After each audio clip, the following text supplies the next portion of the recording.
अस्सलाम वालेकुम dear students. आज हम पढ़ेंगे क्लास 9 के फिज़िक्स के चैप्टर नंबर 2 काइनेमेटिक्स का। हम टॉपिक डिस्कस कर रहे थे terms associated with motion.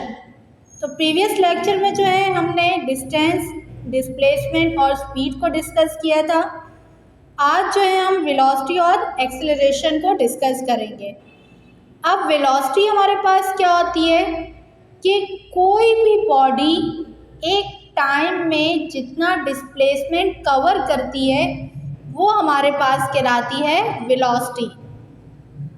For example अगर हम एरोप्लेन की एग्जांपल लें तो एरोप्लेन जो है वो एक टाइम में जितना डिस्प्लेसमेंट कवर करता है अब तो वो हमारे पास क्या कहलाती है वेलोसिटी। अब वेलोसिटी जो है वो किसी भी ऑब्जेक्ट के जो डिस्प्लेसमेंट है उसका मैग्नीट्यूड और डायरेक्शन दोनों शो कर रहा होता है, तो उसको हम कहते हैं वेलोसिटी। तो इसकी डेफिनेशन कैसे होगी? The rate of displacement of a body is called its velocity. जहाँ भी रेट की बात आ जाए इट मीन्स वहाँ पर टाइम मौजूद है, और यहाँ पे डिस्प्लेसमेंट की बात हो रही है तो इट मीन्स हमने कहा था कि डिस्टेंस और डिस्प्लेसमेंट में क्या फ़र्क है कि डिस्टेंस जो है वो किसी भी ऑब्जेक्ट का जस्ट मैग्नीट्यूड शो करता है, उसकी डायरेक्शन नहीं बताता। जबकि डिस्प्लेसमेंट का मतलब क्या होता है कि वो जो है एक ऑब्जेक्ट का मैग्नीट्यूड भी बता रहा है और उसकी डायरेक्शन भी। इसलिए वेलोसिटी जो है वो एक वेक्टर क्वांटिटी है। अक्सर ये सवाल आ जाता है, स्पीड जो है वो स्केलर क्वांटिटी है और वेलोसिटी जो है वो हमारी क्या है, वेक्टर क्वांटिटी है। तो इसका फॉर्मूला क्या होगा? Velocity is equal to displacement upon time. Velocity को शो करते हैं हम v से, जबकि डिस्प्लेसमेंट को हम शो करते हैं d से, और डिस्टेंस को शो करते हैं s से। तो इन दोनों में फ़र्क है, तो ये फ़र्क याद रखिएगा। अपॉन टाइम को हम शो करते हैं t से, तो फॉर्मूला क्या हो जाएगा? v is equal to D upon time. अब नेक्स्ट है यूनिट ऑफ वेलोसिटी। वेलोसिटी की यूनिट क्या होती है? Its SI unit is, displacement की यूनिट क्या होती है? मीटर। टाइम की यूनिट क्या होती है? सेकेंड। तो इसकी यूनिट क्या हो जाएगी? Metre per second.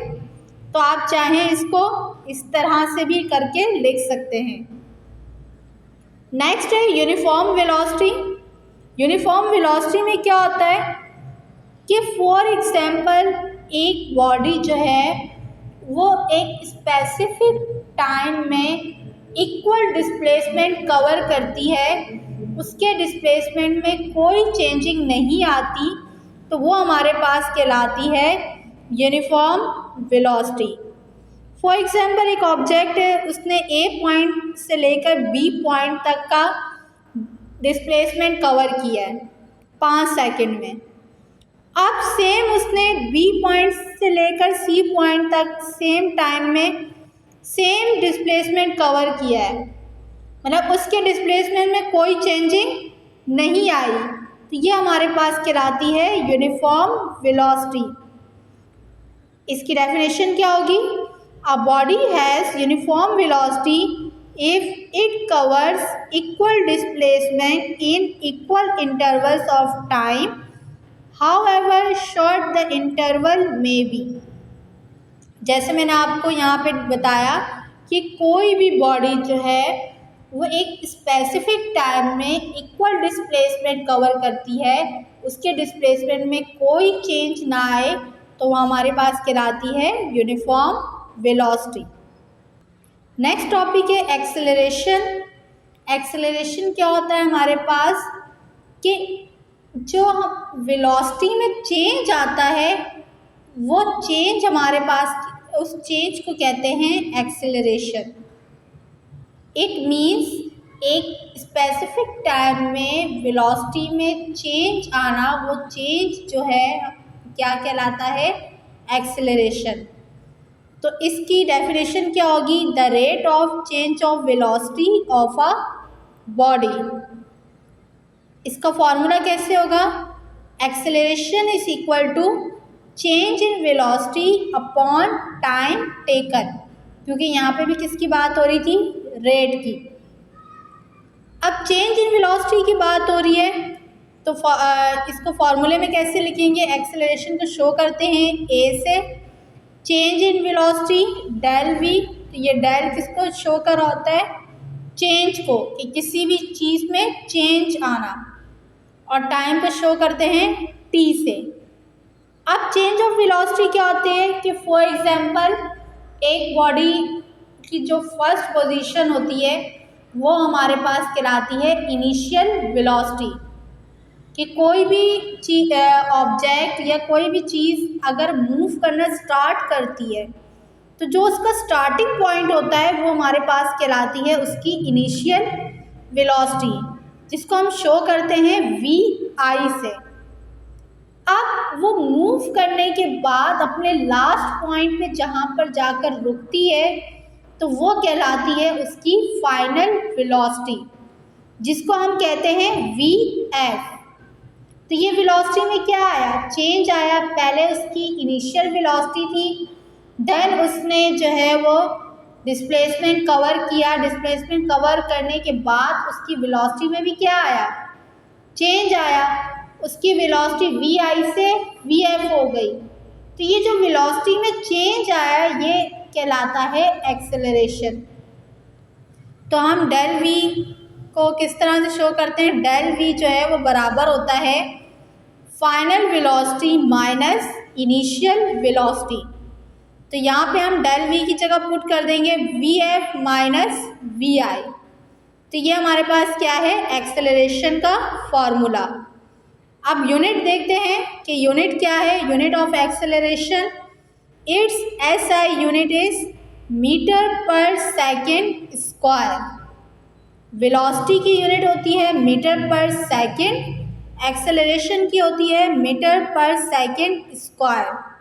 तो मोस्टली स्टूडेंट्स जो है वो इस चीज़ में गड़बड़ कर देते हैं, वो एक्सेलरेशन की यूनिट भी लिख देते हैं मीटर पर सेकेंड, लेकिन एक्सेलरेशन की यूनिट होती है मीटर पर सेकेंड स्क्वायर। तो आप चाहें इसको इस फॉर्म में भी लिख सकते हैं। नेक्स्ट है यूनिफॉर्म एक्सेलरेशन। यूनिफॉर्म एक्सेलरेशन क्या होता है? A body has uniform acceleration if it has equal changes in velocity in equal intervals of time, however short the interval may be। जैसे हमने पहले वेलोसिटी में बात की थी कि कोई भी बॉडी सेम टाइम में उसमें सेम चेंज आता है उनकी वेलोसिटी में, तो वो हमारे पास कहलाती है यूनिफॉर्म एक्सेलरेशन। कैसे? एक एग्जांपल लेते हैं। फॉर एग्जांपल एक पॉइंट ए है,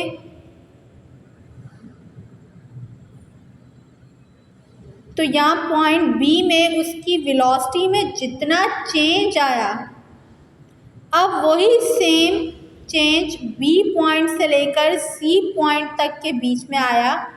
मीन्स दोनों में जो वेलोसिटी का चेंज है वो क्या है? सेम है, और टाइम भी दोनों का क्या हो? सेम हो, उनकी वेलोसिटी में कोई चेंज ना आ रहा हो, तो वो हमारे पास कहलाती है यूनिफॉर्म एक्सेलरेशन। अब हम किसी भी बॉडी की जो वेलोसिटी है उसमें टाइम के लिहाज से उसकी वेलोसिटी अगर इंक्रीज़ हो रही होगी, बढ़ रही होगी, तो वहाँ पर जो एक्सेलरेशन है उस बॉडी का वो पॉजिटिव होगा। मतलब अगर एक बॉडी जो है वो एक टाइम में उसकी वेलोसिटी जो है वो क्या हो रही है? इंक्रीज़ हो रही है, तो वहाँ पर हमारा एक्सेलरेशन क्या होगा? पॉजिटिव। जैसे हमने यहाँ पे लिखा acceleration of a body is positive if its velocity increases with time. और अगर टाइम के लिहाज से किसी भी बॉडी की वेलोसिटी कम हो रही हो, डिक्रीज़ हो रही हो, तो वहाँ पर जो हमारा एक्सेलरेशन है वो क्या होगा, नेगेटिव। हमने लिखा acceleration of a body is negative if its velocity decreases with time. इसी तरीके से the direction of negative acceleration is opposite to the direction in which the body is moving. For example, एक बॉडी जो है वो जिस तरह से मूव करती है उसकी डायरेक्शन जो है वो ऑपोजिट हो, मतलब उलट हो, तो वहाँ पे जो आपका एक्सेलरेशन है वो क्या होगा, नेगेटिव। तो negative acceleration is also called deceleration और रिटार्डेशन। तो उस नेगेटिव एक्सेलरेशन को हम डिसलेरेशन भी कहते हैं या रिटार्डेशन भी कहते हैं। तो ये अक्सर जो है वो पेपर्स में सवाल आ जाता है कि डिसलेरेशन और रिटार्डेशन क्या होता है। तो आप जो है वो बता सकते हैं कि किसी भी बॉडी की वेलोसिटी जो है वो कम हो रही हो तो वो जो उसमें कमी है वो नेगेटिव एक्सेलरेशन को शो करती है, या कोई भी बॉडी जो है की डायरेक्शन जो है वो उसकी डायरेक्शन से ऑपोजिट हो, उसकी मूवमेंट के ऑपोजिट हो, तो वो हमारे पास क्या कहलाती है, रिटार्डेशन या डिसलेरेशन। तो आई होप आपको ये टॉपिक अच्छे से क्लियर हुआ होगा। तो अगर आपको मेरी वीडियो अच्छी लगे प्लीज़ मेरी वीडियो को लाइक, शेयर एंड सब्सक्राइब ज़रूर करिएगा। Thank you. अल्लाह हाफिज़।